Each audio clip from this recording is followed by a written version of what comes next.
We have clearance, Clarence. Roger, Roger. What's our vector, Victor? Howard radio clearance, over. That's Clarence, over. Over. Roger. Huh? Hello, and welcome to episode 89 of Dots, Lines, and Destinations. It's Thursday, August 20th, 2015. I'm Stephen Seagraves, today joined by Seth Miller. Hey, Seth. Hello, hello, hello. We have we're the two, our producer and the illustrious Foz are both on the road, or Foz got called away at the last minute, sadly, so we're doing this on our own. And I think the producer's actually athletics tonight. He's defending the national title or something like that in his football league. So, Viva Argentina. Which is soccer, right, for the majority, what I assume is the majority of our listeners. But football? Football. But, yeah, you know, I'll give him a pass for actually doing something athletic as opposed to sitting on his ass eating dessert while we're recording this like I am. What are you having? Blueberry crisp sort of cobbler thing. I'm a little jealous. Yeah, it's, you know, very fresh, very sort of nice sweetness to the blueberries, even without much added sugar. It's the season for that sort of thing around here. And then just like an oatmeal brown sugar crisp on top. It's really good. Nice. Very nice. You guys homemade that? Oh, yeah. Oh, yeah. Got some interesting stories today. Emirates is starting the longest flight in the world up to date, right? Longer than DFW Sydney. It's going to be Dubai to Panama City, Panama.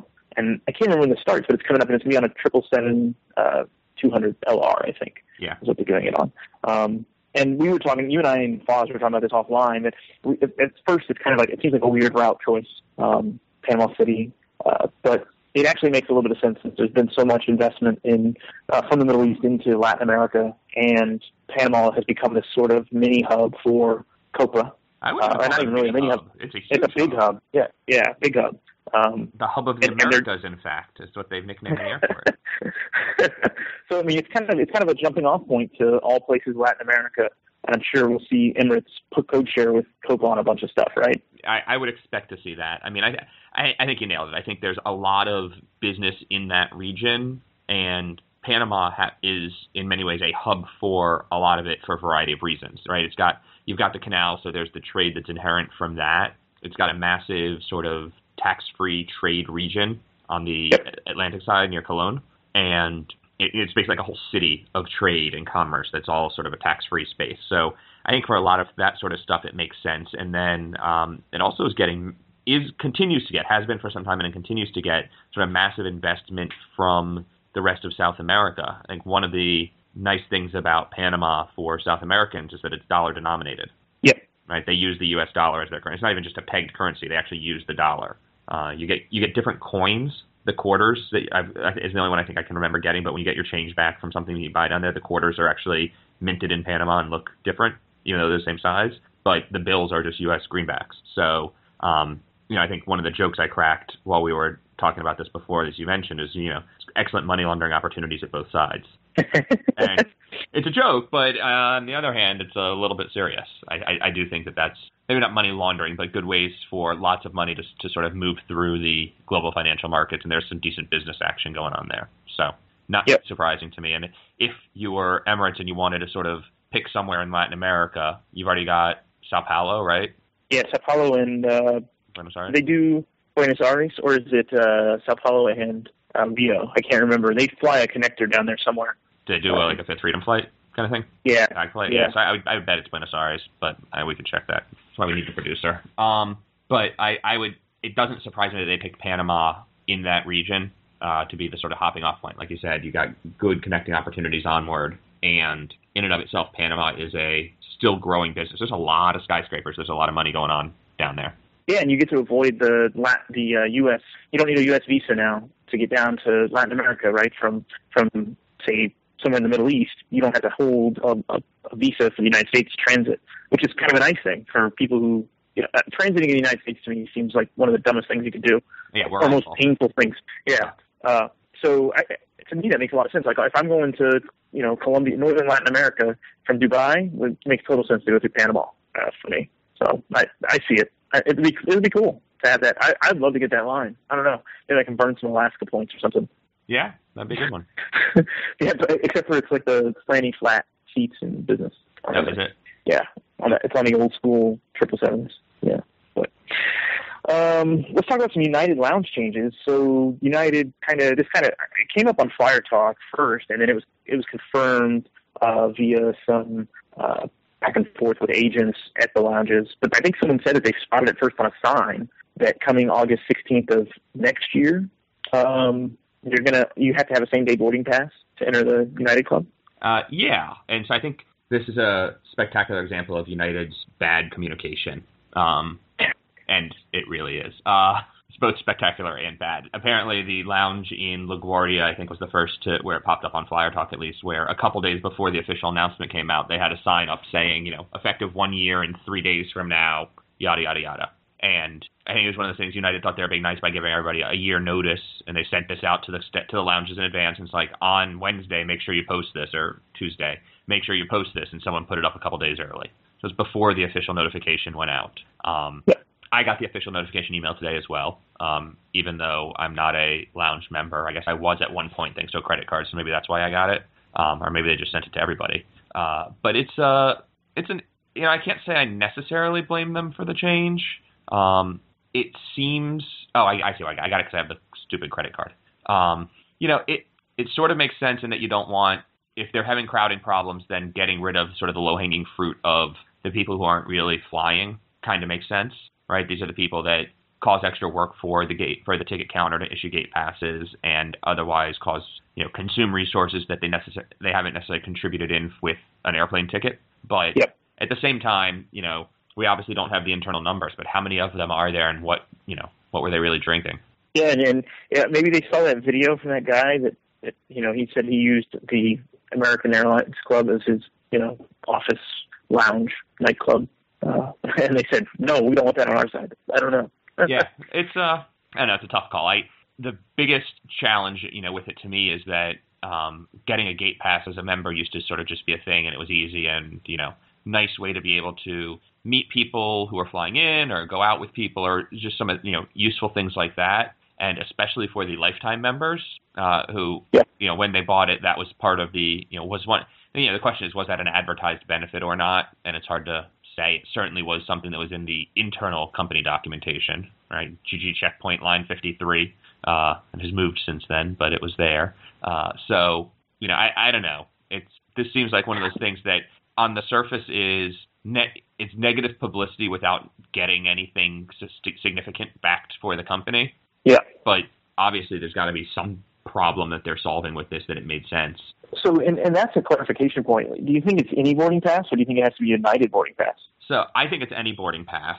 And there was a post from whoever is the United Insider account on Flyer Talk these days, basically saying a short version of the summary I just provided, which is essentially, we're just not issuing gate passes anymore. But everything else is business as usual. You can use it with an arriving boarding pass after a red eye. You don't need it doesn't have to be a departing boarding pass. It can be an arrival pass. It doesn't have to be same day in the literal sense, but just, within the 24 hours rule, which is, in airline world, that's almost always what same day means. Not same calendar day, but within 24 hours of the current time. But, all these little things, and this is the other part of where the communication failed, right, is all of these little things, all of these little details, we're actually sending out mixed messages. The clarification that the insider provided on Flyer Talk actually conflicts with some of the stuff that was said on the website, or on the United website. And so, because I frequently see Delta people at the United Club in Portland. Why they don't use the Sky Club? Maybe they had an old United Club pass. They used to use United a lot, or Continental back in the day, and they just kept that membership. But they'll come out of the United Club and they'll walk over to the Delta gate and fly a Delta flight. So if I have a Delta boarding pass, can I get in? And I believe the answer is yes. Okay. But the short version is we've got a whole year for them to work out these troubles. Yeah, it stinks that the gate pass is going away. I used to use it pretty often, actually, because my parents they'd connect, and rather than them they would come visit, they'd be flying somewhere, and I would be outside airport security, and I'd say, well, don't leave security, I'll come in. Yeah. And I would take the gate pass and go and meet them and hang out for like an hour and a half or something with them.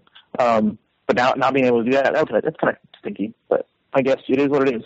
Yeah, it's hard for me to get too worked up over it, in large part because it's not like going into the lounge is that great an experience anyways for me. But I do understand, like you said, meeting someone, meeting a friend, whatever, family, that was a very nice benefit. I certainly used it when I had the membership a few times. But there's got to be more to the story. The other thing I actually thought about is I can't help but wonder if some part of this came from the cost for screening. Oh, yeah. And if the TSA maybe has said, we're going to charge, right? If when I buy a ticket, I pay a TSA fee. It's $5.60 per trip or something like that, or it's per segment or whatever that number is. Does United have to pay that to the TSA when they issue a gate pass? Yeah, it's a good question. It's a very good question. Because in theory, if not, that's a passenger that United pushed through the terminal through the screening checkpoint that the TSA never got paid for. And obviously, airline employees and this and that is one thing, but for a ticketed passenger or they get paid for it, but the United didn't get paid for that. I don't know. That's the only other place where I can see the money coming into play a little bit. Yeah, that's a good thought. And it could be one of those. This is penny wise, pound foolish, right? Or is this saving a couple of grand a year for the sake of pissing off Flyer Talk? Although, to be fair, every now and then I kind of wish I could spend like $5,000 just to rile them all up. And that's a horrible thing to say, but there's part of that collection of people, and it's not just the United forums. There's a very dedicated subsection of Flyer Talk that seems motivated to be outraged at everything, and every now and then I kind of wish I could rile them up a little better. Oh, Seth, don't feed the trolls. Well, I don't have the money to, so So Delta is being sued. I don't know how far this suit has gone, but they're being sued over their new low cost fares, and the claim is that those deep discount tickets come up with like a warning or a confirmation screen of how crappy your experience is going to be and just how cheap you are. And the people are suing about that. They feel it's shaming and shameful to them. I guess what I don't understand is, they're being shamed into paying for a seat assignment? Is that really what it comes down to? That's kind of what it sounded like, yeah. Oh, the horror. The pain. Woe is me. Whoa. Bunch of assholes.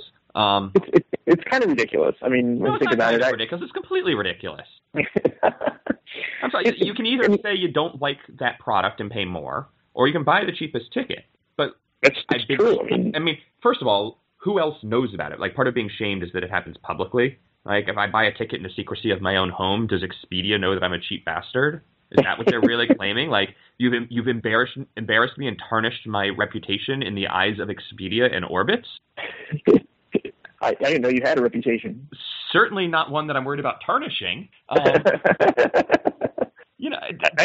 It's true. But here's the rub. When you're a business traveler using a business travel tool, mm-hmm. It's not clear until after the booking what you're actually getting. Sure, and I was going to say I've seen that. It's not even on the business tool. On Expedia, you can end up buying a basic fare and not know it. Yeah, exactly. And I know this because one of my friends, I believe one of our listeners did, and it was in a nonstop market that didn't have the Spirit competition or whatever, any of the other ULCCs competing, and he ended up with this ticket that he couldn't actually get a seat assignment on after he went, and he bought it he bought it on Expedia because it was a mixed carrier itinerary, which sort of makes sense. And then he went to, log on to the Delta site afterwards and buy it or to change a seat assignment, and he couldn't. And that's when he found out he was on a basic ticket. Yeah. And to me, that's not shameful. It's bad business. It's kind of like bait and switch type thing. Like, you should let me know that I'm buying this up front if I'm buying it through a low-cost website or OTA, yeah. Yeah. No, it's shameful on the part of the OTA for not sharing the warning of this ticket has certain restrictions. Yeah, right? But it's not shameful. I do feel like, and maybe there's just a universal disclaimer of you may have to pay for seat assignment, but there's got to be something a little bit more about that. But it's I don't know. If I bought that from Expedia and they didn't warn me that it had very different rules, I would be upset. Now, I'm sure Expedia will claim if you click on the details in the link of the fine print, it'll say this is a basic fare. But the Delta basic fares are like one or two letters, right? They're one or two fare buckets, and it's not like it's secret to Expedia that this is I think it's E is one of the ones they use.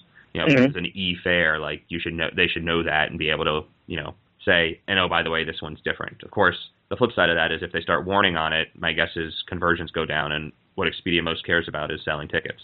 So it's interesting, and we don't really know all the details, and I didn't really read up before we did the show, but I thought it was an interesting point. Maybe our listeners have some experience. Maybe they've been shamed. Yeah. By someone other than me. Porter Air is going to a revenue-based loyalty program. Yep. And this came out today. We're recording this on Tuesday. And you're not very surprised. I mean, it seems like this is the way the market is moving. Yeah, it's the way of the world. It's just the way, it's where everybody's going. And I haven't been surprised by a single one of these converting. It's been an interesting sort of debate in the blogosphere, if you will, of people who swear that, it's impossible to go revenue-based for programs with long-haul premium class travel and partners. And I don't think that's the case at all. Delta has even started to prove that to some extent. But the reality is you can sort of charge whatever you want, and passengers will either get over it or they won't. But in the context of especially a small carrier like Porter that has, a couple dozen routes and no partners to speak of, or at least none with loyalty, switching to revenue-based is probably the smart decision for them, right? Even as simple as their program was, which is you earned at one of three rates. You earned either 375, 750, or 1,500 points per flight, and there's like firm, semi-flexible, and flexible fare buckets, sort of like Southwest Business Select, Anytime, and Want to Get Away classes. So within each of those classes, there's different fare letters, but they sell them as just those three. And you earn points based on that, and it was fixed rate 7,500 point redemptions because they only sort of have one type of route, which is regional, and as far as a Q400 can fly from Billy Bishop in Toronto. So, I think Myrtle Beach is about as far as they went during the summers. And that was the extent of their program. It wasn't confusing necessarily, but it was inventory limited. There was some complexity, certainly on the operation side, in terms of provisioning inventory and allocating it and making sort of those things happen. When you convert everything to dollars, it's way easier to just say, convert a point to a fixed cash amount and buy out. And they're going to do things like cash and points. They're going to have an elite program now. All those changes, none of which is a surprise to me. The marginally surprising bit to me is that it takes effect in 4 weeks. Wow, that's quick. And they haven't released all the details yet. So they've said, this change is happening, get ready. We've given you almost no notice, and we won't tell you what the new is going to be yet. So I would say that marginally a bit of a communications failure there also, but it's, yay, at least they gave a month's notice as opposed to some of the others. I don't know. Interesting. I mean, and have they assigned a dollar value? I imagine they have, but they won't tell us. And we won't know until... Maybe they'll let us know in these intervening weeks, but the website right now basically says, lots more details to come, bet you can't wait to hear them, and doesn't actually share them. Oh, man. Can't make this stuff up. Yeah. Last story, and then I want to talk about your St. Martin experience. Sure. So the experience at Newark has apparently gotten a little better on United because OTG just this past week, so a week ago, unveiled their new kind of concepts for the gate areas and hall areas at Newark with restaurants and bars at the gate area. Is this why the center of the C3 concourse was a disaster? Yeah. Okay, they took away some of the moving sidewalks and put in food? Yeah. Awesome. And that's kind of my point. I'm not a fan of this concept. They use it at Minneapolis in the G terminal, and I think other places too in Minneapolis. And I've seen it at JFK, T5, and at LaGuardia. I think we saw it at the Delta terminal, LaGuardia. Yeah, I'm just not a fan of it. I don't want my gate area to be a bar. That does nothing for me. In fact, it makes it less enjoyable. I was trying to get off the plane on Monday in Minneapolis, and it's just like rather than people sitting at the gate crowding area, it's just like people sitting in a bar crowding area. And so what's worse, people who can move or people who are sitting there enjoying a drink? So instead of worrying about tripping over someone's roller bag, you have to worry about tripping and spilling their beer. Yeah, and then pissing them off, and then you got to brawl in Minneapolis airport. Sweet. I'm just not a fan of it. And like you said, and at Newark, I looked at the pictures, and it seems like it takes up a ton of space in some of the crowded hallway areas. Because it's in C, the different fingers are not that wide to begin with. Yeah. And so C3 is the middle of that, the widest. So if that's where they're doing the mid-hall stuff, it's arguably the best choice. But the interesting thing you mentioned is they're putting it in not the hallway. I can sort of almost understand. It's in the gate area where I have a little bit of concern. And JetBlue is the easy example for me because I've flown out of T5 more than I've done the other experiences. But it's usually okay, and they don't take up too much of the seating space with it. But on a full flight, you can tell that it's in the way of where people would want to sit. And those gate hold areas aren't necessarily big enough anyways, so it's a challenge for them. United has a similar problem at Newark, where the gate hold areas often aren't big enough. And if they're taking out sort of regular seating to put in the bar space, that's going to be challenging, especially because you're still going to have no one wants to sit next to someone else, right?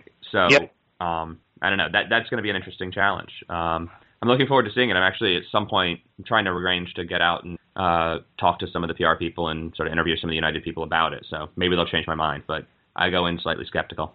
I think to me, you've got a good point. Like JFK T5, I had one flight out of there. I like the open concept. You have this like central restaurant area. You have like there's the one little food court area. I like that. That's great. I love it because it's open. You can sit on like the steps that are in between there. It's kind of modern. But then the gate area, you get to the gate area and it's like, okay, well, if I sit here, am I obligated to order something? Like I got this freaking iPad in front of me. Like I don't understand what this is for. And then there's a bar behind you, and it's like, well, what do I do? Do I sit at the bar? I don't want to order anything to drink. Like, what if I just want to sit somewhere close to my gate? You know what I mean? It's confusing. It's counterintuitive to what your brain is used to as part of the problem, right? It's not normal for me to sit at a bar at front of my gate waiting for my flight. And I like the idea of having food delivered to me. Like if I'm sitting there waiting for my flight and I don't want to get up because, hey, they may start boarding, and I can order something, and it'll say, oh, it's going to be here in 10 minutes, then at least I can see my gate, and if something happens, I'm there. Right. That's fine. I get that. Completely get it. But I just don't. I think next thing they're going to open up a nightclub at the bar or in the gate area, and it's just going to be swinger scene before you get on the plane. Only on flights to Vegas. Yeah, I don't think I have quite the visceral reaction you're having. You sound a little worked up, but it's something I'm passionate about because I think you and I have talked before about how great airports are becoming and how they're getting rid of lounges. I mean, they're kind of making lounges obsolete because airline lounges. Airline lounges are becoming obsolete because the airport features are so much better now than they used to be. Sure. It used to be, it was just chaotic and you wanted to go to the lounge to get away from everybody. And nowadays it seems like it's much better, but I feel like this is a step in the wrong direction. Like if you're going to crowd a hallway at Newark, I'm going to plow through you because it's already crowded into those hallways and some of the gate areas. Yeah. And dealing with more people there, it just makes it even less of a fun experience. Yeah, and I'm sure they picked odds are if you're connecting at Newark, you're late, so there's a bit of a rush. Exactly. So that's why I'm kind of passionate about it. I don't think it's a step in the right direction. The iPad stuff, that's fine. I'm all for making life easier for people sitting at a gate, but I don't think we need to go to a full-on restaurant experience because OTG says it's the best thing for us, because it's in their best interest. It's not in my best interest. Yeah, no, that's very fair. And I will say the other aspect of it that is worth considering is, are we really just making it easier for everybody to get drunk before they got on a plane? That's a great point. Because I got to say, I've had a few incidents and experiences on planes, and the only time they've ever been really bad ones is when someone was pretty drunk. Yep, and they were drunk before they got on, more than likely. Absolutely. Once or twice it was me, but other than that, I can't imagine. Nothing quite like getting cut off by the flight attendants working the Virgin Atlantic bar in upper class. That was a special evening. Can you imagine this experience at like Frankfurt or Hong Kong? Like people sitting there just ordering beer after beer after beer before getting on a flight. Oh my God, you'd have so many diversions. Yes and no. The other thing about it is I feel like, I can't say it's particularly an American concept of drunken air rage because the Europeans do a pretty good job of it as well. They do. The pilots do. Hey now.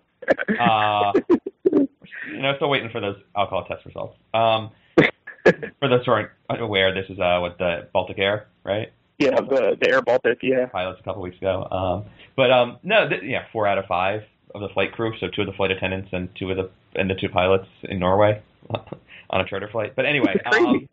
I feel like to some extent, maybe it's because drinking, sort of casual drinking, is more socially acceptable in Europe, right? Like you can just go have a beer, and like it's a much more casual thing. I feel like in Europe than in the States, or a glass of wine or whatever it is. I feel like people are a little better behaved until you get the stag party that everybody tanked, and that's why Ryanair no longer sells duty free on their flights to the Canary Islands, I think, or something like that. Like they've changed the rules in certain routes to account for that. So I don't know.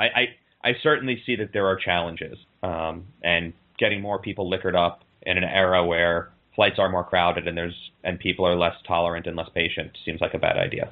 And I think I'm going to do a write-up about it because what I've observed at Minneapolis is the gate area is much more messy than any other place I've been. Yeah, I mean, if you're eating and then just leaving your shit behind, that's bad.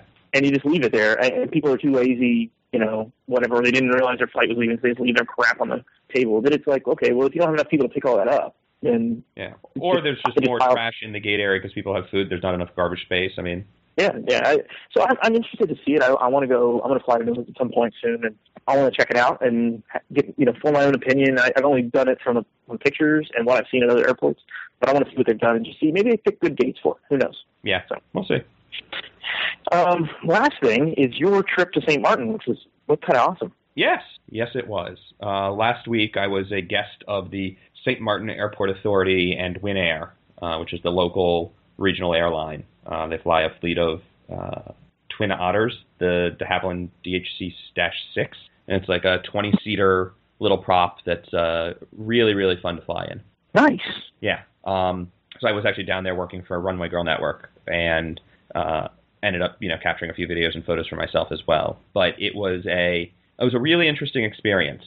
This was my third time in St. Martin, so I had some experiences previously. It was my second time flying on Win Air. Last time I was down there was in November, and my wife and I went to Saba, which is one of the little islands nearby. And I'm not going to lie, it's a nicer experience when you have the airport's executive director or her assistant walking with you through the terminal. That does make things a little easier, but even without that, it's actually they've finished renovations in their terminal. So the duty-free space is nice now. There's a bunch of restaurants inside that are actually tasty for what's available. The Wi-Fi still sucks. They still haven't fixed that. So that's unfortunate. But I actually think it's a really nice terminal. And I thought that, when I was there on my own also, save for the Wi-Fi challenges. The sort of special part on this one is that on Wednesday of last week, which happened to be my birthday, so added bonus for me, was a day trip from St. Martin to St. Barth. And they put the 10 or 12 of us who were part of this tour on one of the Win airplanes along with two other people. And, it's a regular commercial flight, but we did the 10-minute flight over to St. Barth's, which is, I think we flew at 1,500 feet. So it's nice and low. You get to see the water. You see the islands and everything. And the landing at St. Barth's is something special. There's a hill 150 feet tall right at the foot of the runway, or the head of the runway. I don't know, the beginning part of the runway. And so you come in, and they actually pitch the nose of the plane down from, 1,000 feet out or whatever, half mile out, whatever the distance is. On approach, they pitch the nose down, and so you're flying like sort of leaning forward in the plane. And they come in, if the hill's 140 feet, they come in no higher than 160. And wow. There's a little traffic circle right at the top there, and as soon as they cross the traffic circle and you're sort of on the face of the hill, they push forward and push down and drop the airplane down basically along the side of this hill until you hit the runway, at which point, right at the very end they flare and then you land. But I knew about the hill going in. I had read about it and heard stories about it, but didn't realize how pitched the plane was going in. And that was a interesting experience. I've got some great photos showing planes on approach, and you look at him, you're like, why is he descending so quickly? And he's not. It's just, but it looks like you could be like on an emergency descent almost, like a 10% nose down. Yeah. But you're flying level. Because there's been a couple of crashes there where people have overrun the runway and ended up in the water. Yeah, so that's the other thing, is the other end of the runway is the ocean. So there's zero room for error. There's some interesting bits about that. So talking with the pilots about it, it turns out that first officers are not trained to do the landing. Interesting. They just don't. They don't even bother. Pilots are, and I think part of that may be that first officers down there can be much more junior. You can be a first officer with the base 250 hours straight out of flight school, as opposed to the States where you need 1,500 hours. Yeah, that's low. Rules, but and I don't know that necessarily makes it good or bad. I talked with one of the pilots, a young woman who is new into it, and she's like, no, I'm actually okay not having that as part of what I do yet. I'm still learning. I still need, I don't know everything, and I need to get better at everything. And I'm okay with giving that some time before that's part of what I do. Yeah, I mean, it's challenging to run a plane like that. So. Yeah, very, from what I saw. But it's it's interesting if you want to land there as a private pilot, you actually fly to St. Martin first, and then have to pay the Win Air pilots for training, where they work with you and train you, and then you do some test flights in your plane on that, and then you get certified that you can do it on your own as a solo. And there's a special certification even for private pilots to do it. So I found that very interesting. Yeah, that's incredible. But, part of that, though, we actually stood, on that traffic circle at the top of the hill, and I wrote about this earlier in the week. Got in a bit of trouble. There's the fence, in the States, or in a lot of places, the fence line at an airport is barbed wire, razor wire, and big and forbidding, and, go away. It does nothing but go away. Here, for a variety, even in St. Martin, the fence line is, barbed wire and a little more aggressive. In St. Bart's, partly for clearance reasons because they don't want a tall fence, and partly for aesthetic reasons because they don't want a tall fence, it's just a little, essentially like a traffic barrier, like a curb. It's like wooden posts with logs in between them, and it's 2.5 feet tall. It's super low, but that is the fence line, and it goes right up against the edge of the asphalt. And so this group of us that was standing there taking these pictures, along with the director of the tourism bureau for the island of St. Bart's. So, oops. It sort of lets you believe that you've got a little more authority than you probably really do. The group of us, though, was standing there, and some of us sat on the inside of the fence so that we could not be in the road and we could be low enough that the planes wouldn't hit us, even though, of course, there's no expectation that they will, but it has happened within the last year that someone got clipped by a plane landing. So not completely an unreasonable, concern. But we're sitting there, and the next flight's coming in, and he's high, and he does a go-around, and we're like, what the hell is going on here? And about a minute later, an emergency vehicle shows up, and a woman gets out and starts screaming at us in French, and then quickly realizes that we don't understand and starts screaming at us in English to get out of the fence. Wow. We had trespassed onto airport property and had violated the safety rules and had prevented an aircraft from landing. You're lucky you didn't get a ticket. Yeah. Or, arrested, because there's nothing quite like getting arrested on a media trip to St. Bart's. Oh, man. You do it all for the story, man. Yeah, it's good stuff. Also, randomly, the president of St. Bart's, airline pilot and owns the local airline, St. Bart's Commuter Air. Really? Yep. That's pretty cool. Yeah, he gets up, works from 7 to 9 at the airline, and 9 o'clock goes in the office and works for this, the country or whatever. It's the department, the collective, I think they call it. And then takes a lunch break, goes back and does some airline work, comes back, does some other work. He splits his time. Wow. Yeah, it's pretty cool. I mean, it's neat to talk to them, and the Prime Minister of St. Martin is a former air traffic controller in St. Martin. So there's a weird sort of aviation-themed connection going on for the leaders of that part of the world. Yeah, that's pretty cool, actually. Yeah, I'm a fan. That's pretty cool. Yeah. I think that wraps up the show. I mean, it sounds like you had a great experience, and I'm sure we'll see more posts coming out of it. Yeah, definitely. I've got a bunch of videos I got queued up that I just got to finish editing and line up and get some posts written. But some photos, some videos, slow motion of a 747 landing at Maho Beach directly head on is pretty cool. Yeah, no kidding. I saw that slow-mo that you did. That was pretty awesome. Yeah, strap the GoPro onto the fence, point it up, and hope for the best was sort of the play there, and I think it worked. So yeah, it was great. Well, tell everybody where they can find you. Sure. I'm at WANDRME on Twitter and Instagram, and blog.wander.me, spelled that same wrong way, on the rest of the interwebs. I'm Steven Seagraves. You can find me at badice.com or on Twitter at @Seagraves. You can follow Dots, Lines, and Destinations on Twitter. It's at DotsLines or moredotsmorelines.com. Happy to hear from our listeners and get show ideas. And, thanks for listening. We really appreciate it. Yep. Take care. Bye, guys.